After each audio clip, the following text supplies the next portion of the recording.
Hey everyone, welcome back to the channel. Today I've got a super useful tutorial for you. Ever accidentally deleted an important file on Windows 11 and thought it was gone forever? Well, fear not. In this video, I'm going to show you exactly how to recover those permanently deleted files. Trust me, it's easier than you might think. So let's dive right in.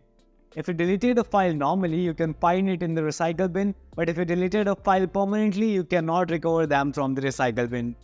But these permanently deleted files can still be recovered using some file recovery software as you like.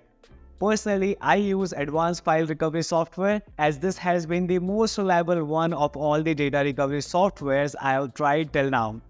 In case you want to use the same, you can download it from the link given in the description. Once installed, this is how the UI looks, clean and elegant. Just select the location of your file. You can even scan a removable disk if you lost any data from it. Also, I would recommend you to use Deep Scan as this searches deeply through your system. Next, you can choose the type of data you want to recover, like documents, compressed files, photos, videos, audio, or select Scan All Data to scan completely. And click Start Scan. This will scan your disk completely. Once completed, it will show you the deleted files. On the left side under File Type, you can see the deleted files sorted as photos, text, or video. This makes it easier to find your file. Or you can check the tree view to find it according to file location.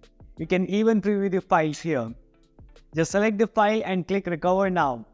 Select the location where you want to recover the file. Also choose a different location to avoid overwriting existing data. This will recover the file. As you can see, this works really well.